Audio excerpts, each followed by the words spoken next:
नमस्ते। आज हम चर्चा करेंगे सोनोग्राफी के बारे में।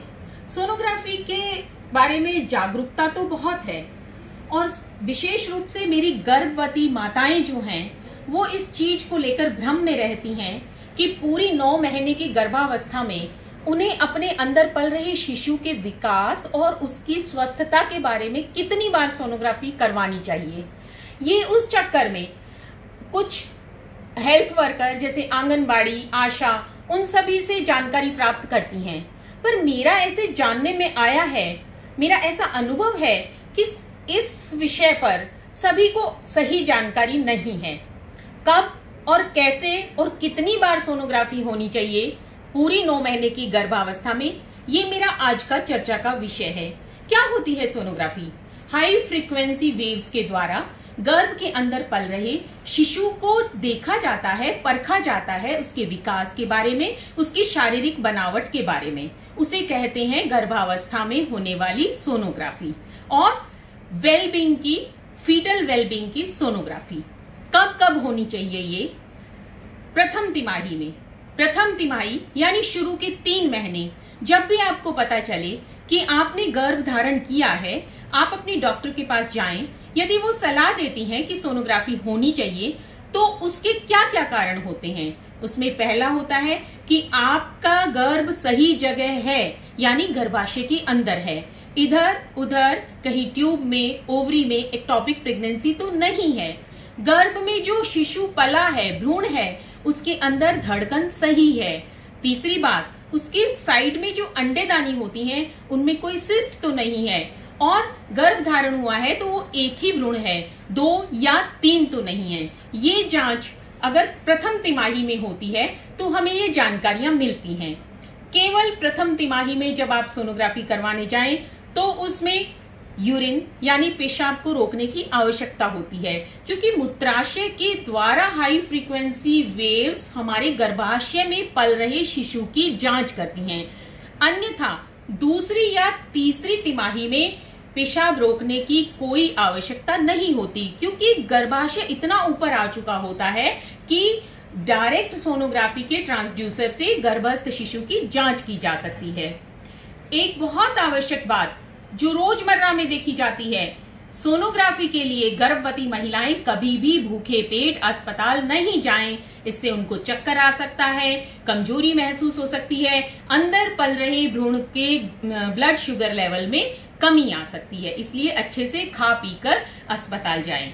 दूसरी तिमाही यानी चौथे महीने से लेकर 7वें महीने तक, कब? उसमें कौन सी सोनोग्राफी होनी चाहिए? उसमें कंजेनाइटल एनोमली स्कैन होता है 18 से 24 हफ्ते के बीच में। उसमें पूरे शिशु की बनावट देखी जाती है, उसके ऊपर से लेकर मस्तिष्क में, उसके हार्ट में, उसके फेफड़ों में, उसके एब्डोमेन में, किडनी में, उसके पांव में किसी प्रकार की कोई विकृति नहीं है।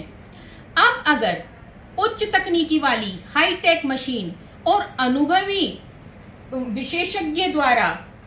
वाले विशेषज्ञ द्वारा यदि सोनोग्राफी की जाती है तो उसमें जो भ्रूण को सप्लाई करने वाली रक्त वाहिकाएं होती हैं, चाहे वो अम्बिलिकल आर्टरी हो, चाहे उसके ब्रेन में सप्लाई करने वाली ब्लड वेसल हो, या फिर यूट्राइन आर्टरी हो, आंवल के थ्रू बच्चे को सही ब्लड सप्लाई कर रही हैं और उसका सही विकास हो रहा है। उसकी 3D 4D इमेज बनाती हैं और बच्चे के पूरे मुंह की इस तरह की 4D इमेज बनती है, जिसमें जो नॉर्मल सोनोग्राफी में मिस होने वाली चीजें हैं, जैसे क्लेफ्ट लिप, होठ का कोई डिफेक्ट हो, क्लब फुट, कई बार पांव यूं मुड़ा हुआ होता है, ये चीजें ज्यादा पकड़ में आने की संभावना होती है। इसे हम लोग आम भाषा में रंगीन सोनोग्राफी या 3D 4D सोनोग्राफी बोलते हैं। और इसके लिए आपको अन्यत्र जाने की आवश्यकता नहीं है, आपके अपने शहर नवलगढ़ में ये सुविधा उपलब्ध है। और अगर ये सोनोग्राफी भी आप नहीं करा पाते हैं तो भी 18 से 24 हफ्ते के बीच में एक नॉर्मल कंजेनाइटल एनोमली स्कैन होना चाहिए, जो गर्भ में पल रहे भ्रूण में कोई जन्मजात विकृति हो उसका पता लगाता है। ये सोनोग्राफी इस समय अत्यंत आवश्यक होती है, क्योंकि यदि कोई ऐसा भ्रूण हो जो जीवन जीने लायक नहीं हो, उसका समय रहते निदान यानी दवाइयों से हो सके उपचार हो सके तो उपचार, या जीवन जीने लायक नहीं है तो टर्मिनेशन यानी गर्भ समापन जल्दी हो सके, ताकि माता का जीवन खतरे में नहीं पड़े। इसके अलावा 12 to 14 वीक्स पर एक एंटी स्कैन स्पेशल सोनोग्राफी होती है, जिसमें गर्दन में एक फोल्ड की थिकनेस नापी जाती है, और अगर उसे एक ब्लड से टेस्ट के साथ मिला दिया जाता है तो डबल मार्कर या ट्रिपल मार्कर टेस्ट बोला जाता है। अगर वो होता है तो बच्चे में डाउन सिंड्रोम, थोड़ा सा मंद बुद्धि, मानसिक रूप से विक्षिप्त नहीं कहेंगे लेकिन मंद बुद्धि बच्चे होने की संभावना रहती है। यदि उसका भी शुरू में पता चल जाए तो उपचार जैसे एस्प्रिन जैसी दवाइयां जो ब्लड फ्लो को बढ़ाती हैं हम चालू कर सकते हैं, या फिर उस आशंका को हम 18 to 24 वीक्स पे होने वाली कंजेनाइटल एनोमली स्कैन के टाइम हम निर्धारित कर सकते हैं कि इस भ्रूण में डाउन सिंड्रोम होने की कितनी आशंका है। तो पहली सोनोग्राफी प्रथम तिमाही में, स्पेशल सोनोग्राफी एंटी स्कैन, और 18 से 24 हफ्ते के बीच में कंजेनाइटल एनोमली स्कैन। उसके अलावा तीसरी तिमाही में 32, 34, 36 हफ्ते पर आपकी विशेषज्ञ द्वारा जो सलाह दी जाए वो सोनोग्राफी। किस लिए? ताकि बच्चे की पोजीशन सही है, उल्टा सीधा, उसमें पानी की कहीं कमी नहीं है, उसकी आंवल अपनी जगह सही अवस्था में है, और अब डिलीवरी की तैयारी है, उसके कहीं कॉर्ड राउंड द नेक यानी कि जो ओढ़ होती है उसका आंटा तो नहीं है। उससे हमें ये सहायता मिलती है कि जब डिलीवरी होगी तो हमें क्या क्या समस्याएं आ सकती हैं। तीसरी तिमाही की सोनोग्राफी की ये जानकारी अधिक उपयोगी होती है।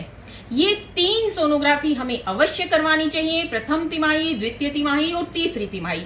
स्पेशल स्कैन के बारे में भी मैंने आपको बताया।